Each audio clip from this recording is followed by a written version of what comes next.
Good morning, instructors. Let's go ahead and jump right into today's multiple guess question. Or statement. It is, I created grading rubrics for my assignments, and they're awesome. The problem is, A, all of my colleagues think that I should give them my rubrics so that they can use them. I say, create your own rubrics, you lazy bones. B, I spend hours defending the grades that I give to difficult students. They want to challenge me on every detail. It was better when I could simply say, this is your grade, and they didn't have a rubric to throw back into my face. C, I made the rubrics in such great detail that it's nearly impossible for a student to earn an A. Maybe that's not a problem. D, the rubrics are different for each assignment, and creating a rubric takes hours. I have neither the time nor the patience to make a unique grading rubric for each assignment. E, there's no problem. My rubrics are awesome. All right, let me repeat. I created grading rubrics for my assignments, and they're awesome. The problem is, A, all of my colleagues think that I should give them my rubrics so that they can use them. I say create your own rubrics, you lazy bones. B, I spend hours defending the grades that I give to the difficult students. They want to challenge me on every detail. It was way better when I could simply say, this is your grade, and then they didn't have a rubric to throw back into my face. C, I made the rubrics in such great detail that it's nearly impossible for a student to earn an A. Maybe that's not a problem.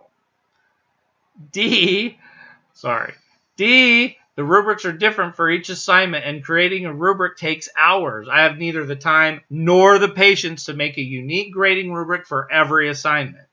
E, there's no problem. My rubrics are awesome. Right? So now, with all that said, many of you don't use grading rubrics on your material that is left up to you to make the decision. And that becomes a problem when students want to challenge their grade. Because when they don't know, let's just use a typical writing assignment. Let's say you even give an essay assignment. In that essay, you expect them to do, 5 paragraphs. And in those paragraphs, you want 5 to 7 sentences. And you want supporting details, and you want this, and you want that. If you don't put that in a grading rubric, and you just arbitrarily say, this looks like an A, and I know in your mind it's not arbitrary. I get it. You think it's not arbitrary because you know what you're grading. But the students don't get it. And so they're coming in and saying, why did Susie get an A, and I did a better paper than her? So shouldn't I have an A? Why did I get a C?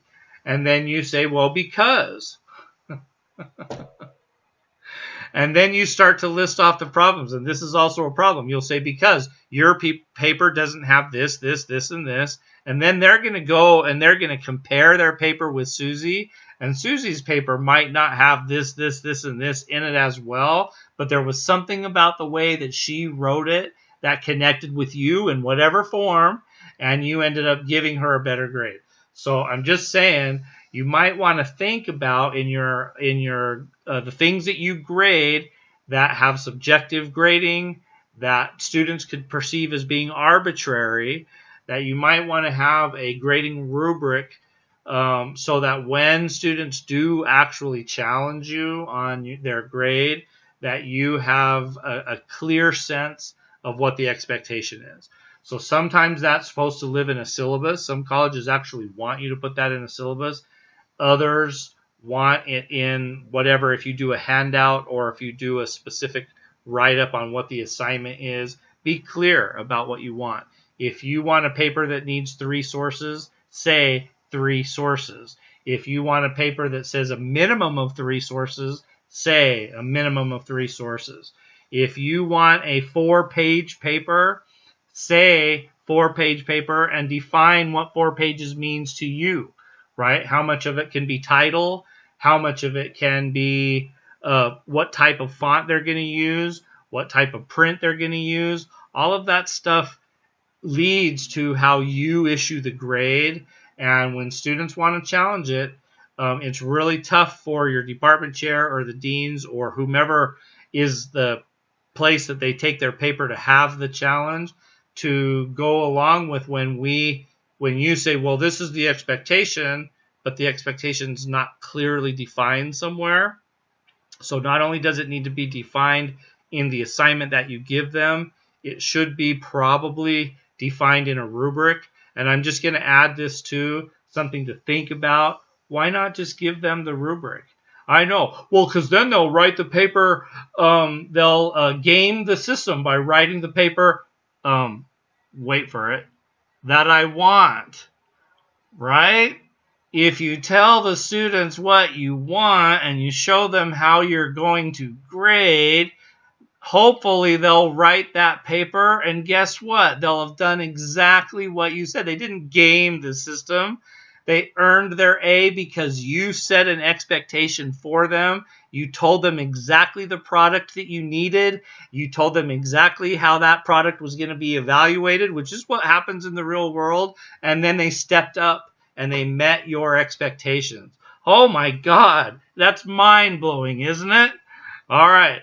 Well, in any case, go back to the original question at the beginning of the video. Type that answer in the bottom. If you have a different answer, please share that. And if you want to engage in discussion about rubrics, please feel free, because we know rubrics really do take a lot of time to create.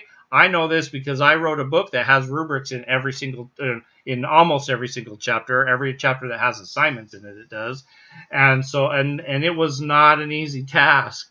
And so, I get it. Rubrics take time, but in the grand scheme of things, once you have that developed, it's going to be a great tool for you, and it's going to be a great tool for the students to utilize when they're creating the assignment that you want from them. Yay! Then you will get to see the success that you want to see from your students. Congratulations.